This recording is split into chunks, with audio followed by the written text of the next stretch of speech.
بیاہ کرتے ہیں، روز اول سے چلا آ رہا ہے، سب کو پتا ہے نکاح نبیوں کی سنت ہے، نکاح کرنا سنت ہے، کرتے بھی ہیں، لیکن اے سماج کے لوگوں، اے معاشرے کے لوگوں، ہم شادی تو کرتے ہیں، ہم نکاح تو کرتے ہیں، لیکن کیا ہم نے کبھی اس بارے میں غور کیا؟ ہم نے کبھی سوچا کہ آخر شادی بیاہ کے تعلق سے حضور نے کچھ پیغام بھی دیا ہے، حضور نے کچھ فرمان بھی ہے، حضور نے کچھ بتایا بھی ہے، حضور نے کچھ طریقہ بھی دیا ہے کہ لوگوں تم جب شادی کرنا تو ان چیزوں کو دیکھ کر کے کرنا، اس طرح سے مت کرنا، ان چیزوں سے دور رہنا۔ کبھی ہم نے غور کیا ہے کن باتوں کو دیکھ کر کے ہم کو نکاح کرنا ہے، شادی کرنی ہے؟ ہم نے کبھی اس بارے میں غور نہیں کیا۔ آج ہمارا پورا کا پورا محلہ، ہمارا سماج، ہمارا خاندان ان سب باتوں سے جاہل ہے۔ ہم نے کبھی اس بارے میں غور نہیں کیا کہ اللہ کے رسول علیہ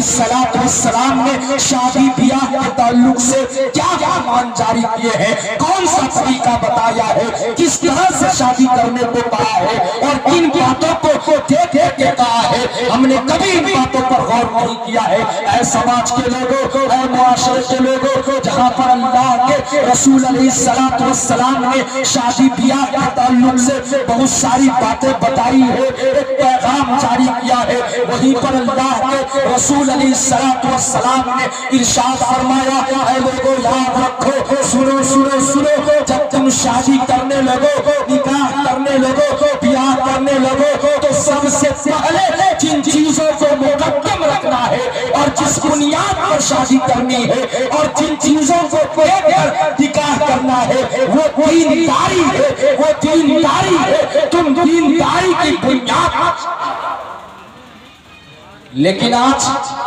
ہمارے معاشرے کا حال کیا ہے؟ آج ہم کیا دیکھتے ہیں؟ آج ہم دولت دیکھتے ہیں، آج ہم ثروت دیکھتے ہیں، آج ہم روپیہ اور پیسہ دیکھتے ہیں۔ اللہ کے رسول نے فرمایا دین کی بنیاد پر تم شادی کرنا اور دینداری کو مقدم رکھنا، اور تم جس گھر میں لڑکی دے رہے ہو یا جس گھر سے لڑکی لے رہے ہو، دونوں صورت میں دینداری کو مقدم رکھنا۔ تم یہ دیکھنا کہ آخر اس گھر کے اندر شریعت باقی ہے یا نہیں ہے، دین زندہ ہے یا نہیں ہے، اس گھر کے اندر نمازی ہے یا نہیں ہے، قرآن پر اہتمام ہو رہا ہے یا نہیں ہو رہا ہے، رسول اللہ کی سنتوں پر عمل کیا جا رہا ہے یا نہیں کیا جا رہا ہے۔ تم اس بنیاد۔ لیکن آج ہمارے معاشرے کا حال کیا ہے؟ سماج کا حال کیا ہے؟ ہماری بستیوں میں آج کیا ہو رہا ہے؟ آج جو ہم کسی لڑکی والے کے گھر پر جب حاضر ہوتے ہیں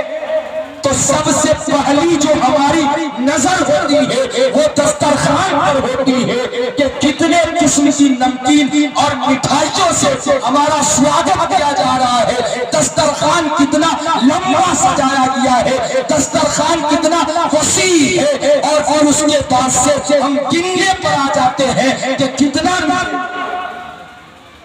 لیکن اللہ کے رسول نے کیا کہا؟ دینداری کو مقدم رکھنا، تم دین کی بنیاد پر شادی کرنا۔ کیسے تھے وہ صحابہ کرام کی مقدس جماعت، کیسے تھے وہ دیوانے کہ جب حضور کا پیغام اور جب حضور کی بات صحابہ کے درمیان میں گئی ہے اور جب حضور کا پیغام صحابہ تک پہنچا ہے کہ اے صحابہ، اے لوگوں یاد رکھو، شادی بیاہ کرتے وقت سب سے پہلے جن چیزوں کو دیکھنا ہے اور جس بنیاد پر شادی کرنی ہے وہ دینداری ہے، وہ دینداری ہے۔ تو دین کی بنیاد پر نکاح کرنا، یہ پیغام جب صحابہ کے درمیان میں پہنچا ہے، اللہ اللہ، ایک صحابی رسول ہے حضرت عبداللہ بن مسعود رضی اللہ عنہ، کس طرح سے حضور کی باتوں پر ان صحابہ کرام نے عمل کیا ہے۔ مسلمانوں، آج ہمیں بھی ضرورت ہے جب ہم شادی کرنے لگے، جب ہم رشتہ کرنے لگے تو اسی طریقے سے حضور کی باتوں پر عمل کریں جس طریقے سے صحابہ نے عمل کر کے دکھایا ہے۔ ایک صحابی رسول ہے حضرت عبداللہ بن مسعود رضی اللہ عنہ اتنے بڑے صحابی ہیں، اتنے بڑے صحابی ہیں، اللہ رب العزت نے بڑا مالدار بنایا تھا، بہت بڑے بزنس مین تھے، بہت بڑے تاجر تھے، اور اتنے بڑے بزنس مین، اتنے بڑے تاجر کہ حضرت عبداللہ بن مسعود کی تجارت جو ہے لوکل منڈی میں نہیں بلکہ عالمی منڈی میں جائے۔ اتنے بڑے صحابی رسول ہیں، اتنے بڑے بزنس مین ہیں، لیکن اللہ رب العزت نے جہاں حضرت عبداللہ بن مسعود کو اتنا بڑا مال و دولت سے نوازا تھا، اتنا بڑا تاجر بنایا تھا، اتنا بڑا بزنس مین بنایا تھا، وہی اللہ رب العزت نے حضرت عبداللہ بن مسعود کو ایک بیٹی سے بھی نوازا تھا، ایک بیٹی بھی عطا کر رکھی تھی۔ اے مسلمانوں ذرا دیکھو تو صحیح، وہی حضرت عبداللہ بن مسعود ہے، جب حضور کا پیغام پہنچا ہے حضرت عبداللہ بن مسعود کہ نکاح کرتے وقت، شادی کرتے وقت، چاہے لڑکی دے رہے ہو یا لڑکی لے رہے ہو، دونوں صورت میں دینداری کو دیکھنا، دینداری کو مقدم رکھنا۔ جب یہ بات حضور کی، جب یہ حضور کا فرمان، جب یہ پیغام حضرت عبداللہ بن مسعود تک پہنچا ہے، حضرت عبداللہ بن مسعود کی بیٹی ہے، جوانی کی دہلیز پر قدم رکھی ہے، چہار جانب سے رشتے آنا شروع ہو گئے ہیں، چاروں طرف سے رشتے آ رہے ہیں، حضرت عبداللہ بن مسعود ہیں تمام رشتوں کو دیکھ رہے ہیں، ملاحظہ کر رہے ہیں، پرکھ رہے ہیں، اور تمام رشتوں کو دیکھنے کے بعد سب کو ایک ہی جواب دیتے ہیں کہ ابھی میں اس بارے میں کچھ نہیں کر سکتا، میں نے اس کا فیصلہ اپنی بیٹی کے اوپر چھوڑ دیا ہے۔ کیوں کہ حضرت عبداللہ بن مسعود تک حضور کا پیغام پہنچ چکا تھا کہ اے عبداللہ، شادی کرتے وقت دینداری کو مقدم رکھنا، دین کو بنیاد بنانا۔ اور حضرت عبداللہ بن مسعود بہت بڑے بزنس مین تھے، بہت بڑے تاجر تھے، جتنے بھی رشتے والے آ رہے تھے سب کے سب دنیا داروں کا رشتہ تھا، دین داروں کا ایک۔ اس بنا پر حضرت عبداللہ بن مسعود نے تمام رشتوں کو کینسل کیا۔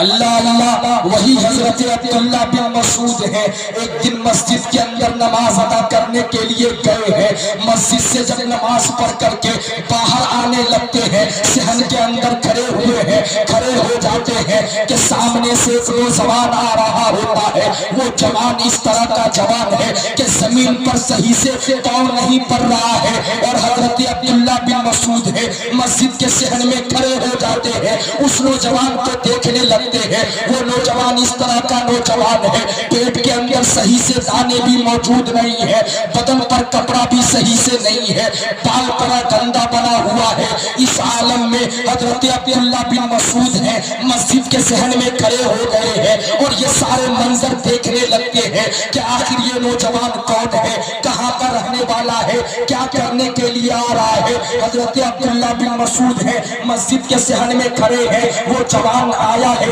مسجد کے اندر داخل ہوا ہے، حضرت عبداللہ بن مسعود کو سلام کیا ہے، اور سلام کرنے کے بعد سب سے پہلے رسول پاک کی سنتوں پر عمل کرتے ہوئے وہ جوان وضو کرتا ہے۔ حضرت عبداللہ بن مسعود ہے کھڑے کھڑے یہ سارے منظر دیکھ رہے ہیں، پرکھ رہے ہیں، نوٹ کر رہے ہیں۔ وہ جوان وضو سے فارغ ہوا ہے، فارغ ہونے کے بعد نماز کی نیت باندھ کر کے قیام میں کھڑا ہو گیا ہے۔ حضرت عبداللہ بن مسعود ہے اس نوجوان کو دیکھ رہے ہیں، وہ نوجوان حالت قیام میں ہے، حضرت عبداللہ بن مسعود دیکھ رہے ہیں، وہ نوجوان رکوع میں گیا ہے، حضرت عبداللہ بن مسعود دیکھ رہے ہیں، وہ نوجوان جو ہی حالت سجدہ میں گیا ہے، حضرت عبداللہ بن مسعود نے اپنی زندگی کا اہم فیصلہ کر ڈالا، اور دل ہی دل میں کہا کہ اے عبداللہ، تجھے اپنی بیٹی کے لیے جس نوجوان کی تلاش ہے وہ جوان کہیں اور نہیں بلکہ تیرے سامنے سجدہ کرتا ہوا۔ حضرت عبداللہ بن مسعود کھڑے ہوئے ہیں، وہ نوجوان نماز سے فارغ ہوا ہے، حضرت عبداللہ بن مسعود ہے اس جوان کے قریب گیا ہے، قریب جانے کے بعد اس جوان سے کہا ہے اے جوان تو کہاں کا رہنے والا ہے، کیا تیرے پاس مال و دولت ہے، گھر بھی رہنے کو ہے؟ اس جوان نے کہا کہ میرے پاس کچھ بھی نہیں ہے، میں یوں ہی خدا کی زمین پر آسمان کے نیچے اپنی زندگی گزر بسر کر رہا ہوں، میرے پاس رہنے کو کچھ نہیں ہے، میں یوں ہی زندگی گزار رہا ہوں۔ اس کے بعد حضرت عبداللہ بن مسعود نے اس جوان سے کہا ہے اے جوان میں یہ چاہتا ہوں، میری یہ خواہش ہے کہ میرے پاس ایک بیٹی ہے، میری دلی خواہش ہے کہ اپنی بیٹی